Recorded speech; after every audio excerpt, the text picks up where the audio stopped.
Wendy, come in here on this, because let's help people understand. Autoerotic asphyxiation is where people tie something around their neck, they secure it, and then they lean into it when they're doing this self-stimulation. And it's people that are sex addicts, opiate addicts, people who've had trauma that sort of need that level of stimulation in order to have any satisfaction. Wendy? It actually gives them another level of arousal as they're depriving their brain of some level of oxygen. There's sort of a high, heady feeling that they get. But, you know, I think we're fascinated by this because we're always fascinated with criminal minds. Why? How? When? Why is he doing it? And looking at this thing, I'm not entirely convinced that it was auto-asphyxiation from arousal. I think he... You know, how often do you jerk off to a Bible and pictures of your family members? I agree. That's the part that works against it for me. I totally agree. Can you say that? I don't know. Well, Wendy's a clinician. She has to speak matter-of-factly about these things. Is that the proper term? That's in the textbooks. Lonnie, bring us back here. What do you say? You know, I agree. I don't think this is auto-asphyxiation, erotic asphyxiation. And I'll tell you, maybe I'm just a suspicious person here on the panel, but I'm not ready to say this wasn't foul play going on here. I mean, look, we know the guards weren't doing checkups like they were supposed to be doing. They even falsified the documents. The prison population has their own judgment system, and what Ariel Castro did put him at the bottom of the heap as far as, you know, the disdain of the other prisoners. And I really think that someone hanging naked in front of pictures of his family, to me, looks like, you know, and then the stories of God will be your judgment, right? I mean, to me, I think there just might have been something going on here. That's very Dexter-like. That's right? Little Dexter? Anybody feeling a Dexter vibe? Yeah. And one other interesting thing, Dr. Drew, is that day he met with the warden and was going to be put into what was called protective control and was very happy about that. So I don't see that as somebody who's going to commit suicide.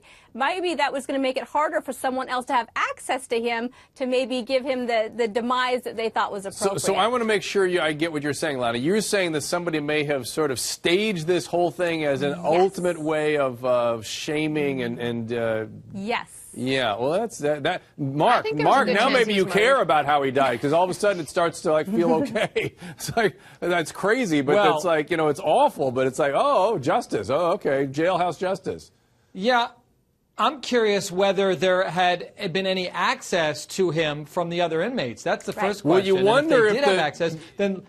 Did you wonder if these apparent the guards falsifying their records, whether they were doing that as a way of allowing somebody to? It's very strange. All right, I want to play you guys a piece of tape from Castro's last appearance in court, where he seemed to be trying to justify his despicable behavior. But you get a little glimpse at exactly how depraved this guy is, and it speaks to maybe this guy potentially was engaged in this autoerotic behavior. Let's watch. I'm a happy person inside. I was a victim of sex acts when I was a child. These people are trying to paint me as a monster, and I'm not a monster. I'm sick. I believe I am addicted to porn. I continue to practice the art of masturbation and pornography 2 or 3 hours a day, nonstop. And when I would finish, I would just collapse right there. When I got up that day, I did not say, oh, I'm going to get up and try to find some women, because it wasn't my character. This job is too stressful, you know, I just couldn't juggle both of them. I do have value for a human life. Oh, yeah, sure you do, my friend. But Wendy, Mark, go ahead.